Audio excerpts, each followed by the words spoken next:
Buenas tardes, mi nombre es René José Belis Peña. En esta oportunidad vamos a hablar un poco sobre la aplicación de la ley tributaria en el tiempo.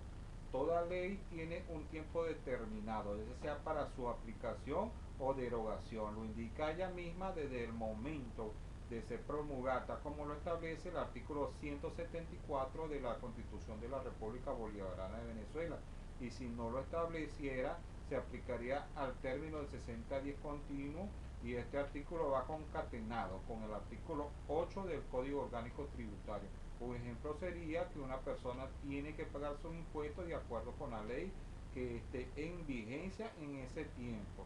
Si pasaron 10 años y le cobran los tributos, tendría que ser basados a la ley que regía para ese momento. No se le puede imponer una ley que no haya existido para entonces y que rija en la actualidad. Si yo voy a pagar mis trimestres del vehículo, serían canceladas la tarifa que regía para ese momento.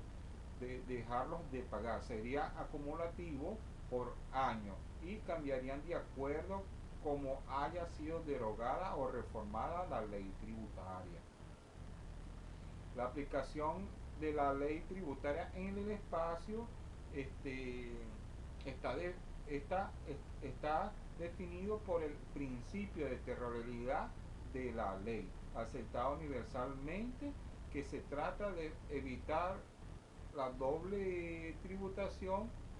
Las normas resultan así exclusivas y excluyentes. En un mismo territorio jurisdiccional, las normas tributarias tienen vigencia en el ámbito espacial, sometida a la potestad del órgano competente para crearlo. Cada país ejerce su poder de imposición dentro de sus límites territoriales señalados o inherente a su soberanía. Un ejemplo sería si yo vendo una casa y me voy a otro estado y no se cumple con la protocolización correspondiente, me tocaría a mí pagar los impuestos que genere desde el mismo instante que haya entregado el bien inmueble a su actual propietario. Para que esto no ocurra, tendría que protocolizar toda la documentación correspondiente para que no incurra en mí una doble tributación, ya que podría comprar otra propiedad en el estado que yo haya elegido para la estadía, y me correspondería pagar por mi nueva adquisición y por la que ya yo vendí, ¿verdad? Ahora vamos a hablar sobre la clasificación de las tasas. Las tasas pueden ser de distintos tipos según el hecho que las da origen.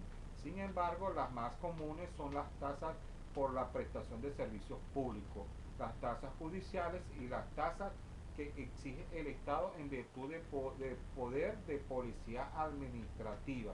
Las tasas por las prestaciones de servicios públicos se originan por servicios prestados por el Estado de naturaleza divisible, cuantifica, cuantificable e individualizados en el contribuyente, como por ejemplo el servicio de abastecimiento de aguas limpias que llega a nuestros hogares a través de la tubería, el servicio de aseo domiciliario a través de los camiones recolectores de basura en nuestra comunidad.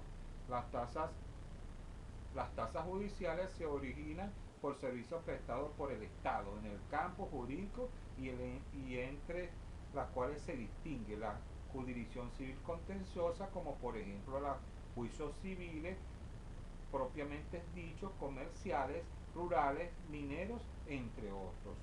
Las jurisdicciones civiles voluntarias, por ejemplo, los juicios sucesorios, información sumaria, habilitaciones y otros de esa misma rama. Las jurisdicciones penales, tales como procesos de derecho penal común y derecho penal contravencional.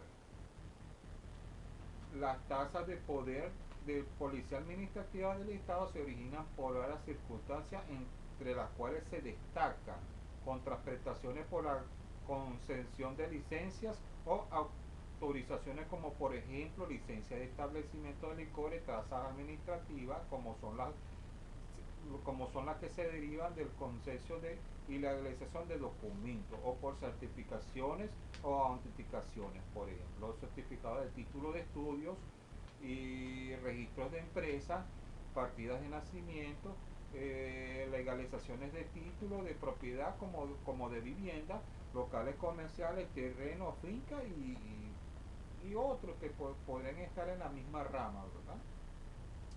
Ajá, los controles de fiscalización los controles de fiscalización, inspecciones oficiales como las relaciones con la salubridad y pesas y medidas. Por ejemplo, los permisos otorgados por la sanidad, certificación de salud para la manipulación de alimentos, permiso de bomberos para establecimientos comerciales, asistencias médicas e instituciones establecidas por el Estado, por autorizaciones concernientes y licencias, como las relaciones con permiso de edificio de conducir y de casa, por inscripción en los registros públicos y registro civil de automotor, prendario, entre otros. Eso es a nivel municipal.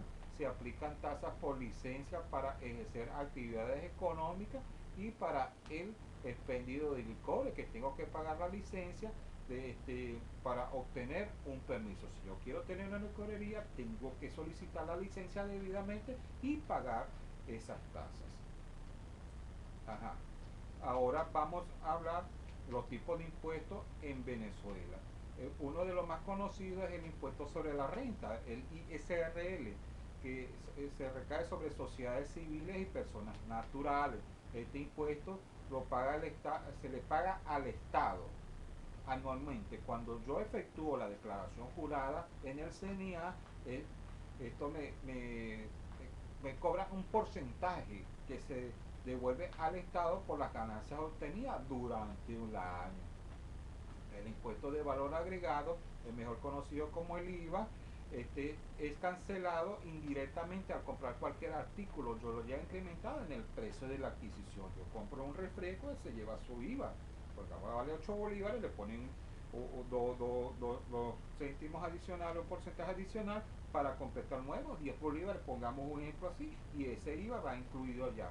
El impuesto al débito bancario se genera mediante las operaciones efectuadas por banco a otras instituciones financieras que representen débito o retiro de las cuentas por concepto de prestaciones interbancarias, cancelaciones de cheque de gerencia u otras transacciones que son conocidas como los pagos móviles, transferencias. Eso llevan su descuento por débito bancario. El impuesto de activos empresariales es un impuesto que paga toda persona jurídica o natural que sea comerciante, sujeta al impuesto sobre la renta, sobre el valor de los activos tangibles e intangibles de su propiedad, situados en el país o reputados como tales. Por ejemplo, que yo tengo un establecimiento, yo tengo que pagar por tener una máquina que sea de coser, pago un pequeño impuesto solamente por tenerlo. Todos los bienes que tenga ahí tienen que pagar su impuesto solamente por tenerlo, que son de mi propiedad, para el beneficio de la comunidad. Y los impuestos aduaneros se denominan impuestos aduaneros aquella parte de los impuestos que se desvengan como consecuencia de la importación o exportación de mercancías o de un determinado ámbito tributario que se identifica como los derechos a la importación y exportación. Yo recibo algo que viene de otro país y yo tengo que pagar un impuesto solamente por recibirlo, que eso sería cancelado en el momento de pagar el envío. Va incrementado ese impuesto sobre impuestos aduaneros, ¿verdad? El impuesto sobre licores y especies, que de especies alcohólicas, las bebidas alcohólicas tienen que pagar un porcentaje que va grabada con su precio, es algo como conocido del IVA. Las cervezas pagan un 15%, vinos naturales un 35% y otras bebidas pueden pagar hasta el 50%, dependiendo cómo esté el cambio monetario en nuestro país. Espero que les haya gustado y esto es todo por ahora. Muchas gracias.